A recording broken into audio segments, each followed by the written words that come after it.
Price the lord. പ്രാർത്ഥനയോടും പ്രതീക്ഷയോടും കൂടെ ഇന്ന് പകലും കർത്തൃപാദപീഠത്തിൽ ആയിരിക്കാം. ദൈവത്തിന് ചിലവഴിക്കുന്ന ഓരോ നിമിഷവും നമ്മൾക്ക് സന്തോഷവും സമാധാനവും നൽകുന്ന, നിത്യജീവിതത്തിൽ നാം കാണുകയും കേൾക്കുകയും ചെയ്യുന്ന ഓരോന്നും നമ്മെ ഭയപ്പെടുന്നു. അതുമാത്രമല്ല, നാളെക്കുറിച്ചുള്ള വല്ലാത്ത ആശങ്കയും ഭീതിയും വല്ലാതെ നമ്മെ താഴ്ത്തുകയും ചെയ്യുന്നു. തിരുവെഴുത്ത് പറയുന്നത് പോലെ അന്ത്യകാലത്ത് ദുർഘട സമയങ്ങൾ വരും എന്ന് നാം അറിയണം. പെട്ടെന്ന് വരുന്ന മരണങ്ങൾ നമ്മെ വല്ലാതെ തളർത്തുന്നു. നാളെ നമ്മളും ഇങ്ങനെയായാൽ നമ്മുടെ അവസ്ഥ എന്തായിത്തീരുമെന്ന് നമ്മളും ചിന്തിക്കുക പോലും ചെയ്യുന്നുണ്ട്. ഇതിനൊക്കെയുള്ള മറുപടി വിശുദ്ധ വേദപുസ്തകത്തിലുണ്ടോ? വേദപുസ്തകം പരിശോധിച്ചാൽ നമുക്ക് മനസ്സിലാക്കാൻ പറ്റുന്നൊരു കാര്യമുണ്ട്. ദൈവം അറിയാതെ നമ്മുടെ തലയിലെ ഒരു മുടി പോലും പൊഴിഞ്ഞു പോകുകയില്ല. അപ്പോൾ ദൈവത്തിൻ്റെ അറിവോട് കൂടിയാണ് ഈ ഭൂമിയിൽ സംഭവിക്കുന്നത്. എന്നാൽ നമ്മൾ പലപ്പോഴും സുബോധമുള്ളവരായിരിക്കാനും ഒരുങ്ങിയിരിക്കാനും ഉണർന്നിരിക്കാനും കർത്താവ് ആഗ്രഹിക്കുന്നു. മനുഷ്യൻ ലോകത്ത് ദീർഘവർഷം ജീവിക്കാൻ ആഗ്രഹിക്കുമ്പോൾ തന്നെ നമ്മൾക്ക് കൂട്ടിവെക്കുന്നതും ഒരുക്കി വെക്കുന്നതൊന്നും ആരനുഭവിക്കും എന്നറിയാതെ പോലും നമ്മൾ ലോകം വിട്ട് കടന്നു പോകുന്നു. യെശയ്യാപ്രവാചകന്റെ പുസ്തകം 57-ാം അധ്യായം 1-ാമത്തെ വാക്യം പറ, നീതിമാൻ നശിക്കുന്നു, ആരും അത് ഗണ്യമാക്കുന്നില്ല. ഭക്തന്മാരും കഴിഞ്ഞു പോകുന്നു.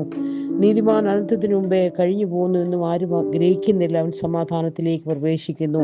നേരായി നടക്കുന്നവരൊക്കെയും തൻ്റെ കിടക്കയിൽ വിശ്രാമം പ്രാപിക്കുന്നു. മരണം നമ്മൾ ആഗ്രഹിക്കുമ്പോൾ വരുന്ന ഒന്നല്ല, നമ്മൾ പ്രതീക്ഷിക്കുമ്പോൾ വരുന്ന ഒന്നല്ല, മറിച്ച് ഈ ഭൂമിയിലുള്ള നമ്മുടെ ജീവിതമാകുന്ന വസ്ത്രമെല്ലാം മാറ്റി നിത്യയുടെ വസ്ത്രം നമ്മളെ ധരിപ്പിക്കുന്നതാണ്. ഇവിടെ നമുക്ക് നിലനിൽക്കുന്ന നഗരമില്ല. നാം ഇവിടെ വെറും പരദേശികളാണ്. നമ്മളൊരു വഴിയമ്പലക്കാർ. അതുകൊണ്ട് നമ്മൾ ഇവിടെ നിന്നും ഏത് സമയത്തും മാറ്റപ്പെടാം. നമ്മുടെ പ്രായം മരണത്തിൻ്റെ പ്രശ്നമല്ല. ഈ ലോകത്തിൽ ആരായാലും എത്ര സമ്പന്നനായാലും എനിക്ക് കുറച്ചുകൂടെ കാര്യം ചെയ്യാനുണ്ടെന്ന് പറഞ്ഞാലും മരണം ഏത് സമയത്തും നമുക്ക് കടന്നു വരും.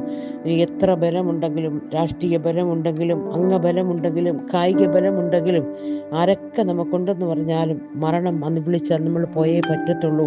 2 വർഷം കഴിഞ്ഞ് ഞാൻ വരാം എന്ന് പറഞ്ഞാൽ കാത്തു നിൽക്കുന്ന ഒന്നല്ല മരണം.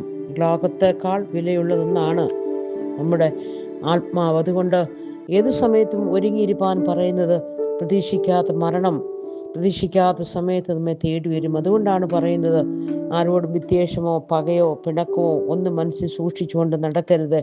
ജീവിതത്തിൽ നാം പലപ്പോഴും സന്തോഷിക്കുമ്പോൾ പെട്ടെന്ന് വരുന്ന നാശത്തിൽ നിന്ന് നമുക്ക് പെട്ടെന്ന് കരകയറണമെന്നില്ല.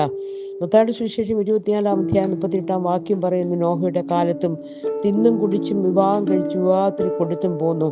ജലപ്രളയം വന്ന് എല്ലാവരെയും നീക്കുവോളം അവർ അറിഞ്ഞില്ല. കർത്താവിൻ്റെ വരവും ഇങ്ങനെയാണ്, കള്ളനെ പോലെ വരും. മരണം ഒരു യാഥാർത്ഥ്യമാണ്. ജനിച്ചാൽ മരണം ഒരു ദിവസമുണ്ട്.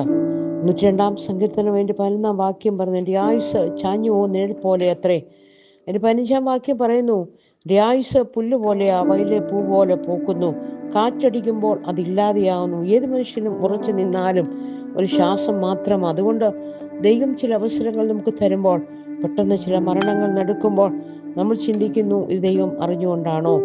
നമ്മളൊന്ന് ഒരുങ്ങാനും ഉണരാനും വേണ്ടി ചിലപ്പോൾ പലതും സംഭവിച്ചേക്കാം. എന്നാൽ കർത്താവ് പറയുന്നു, ഞാൻ പറിച്ചെടുക്കും, ആറ് തടുക്കും. അതുകൊണ്ട് മരണം ഒന്നിൻ്റെയും അവസാനമല്ല, അതൊരു വിശ്രാമം മാത്രമാണ്. ശരീരം മണ്ണിലേക്ക് മടങ്ങുമ്പോൾ ദാനിയേലിന്റെ പ്രവചനം 12-ാം അധ്യായം 2-ാം വാക്യം പറഞ്ഞു, നിലത്തിലെ പൊടിയിൽ നിദ്ര കൊള്ളുന്നവരിൽ പലരും നിത്യജീവനായും ചില ലജ്ഞയ്ക്കായും ചില നിത്യനിന്ദയ്ക്കായും ഉണരും. നീയോ അവസാനം വരുവോളം പൊയ്ക്കൊള്ളുക. കാലാവസാനത്തെങ്കിൽ നിന്റെ ഓഹരി പ്രാപിപ്പാൻ നീ എഴുന്നേറ്റ് വരും.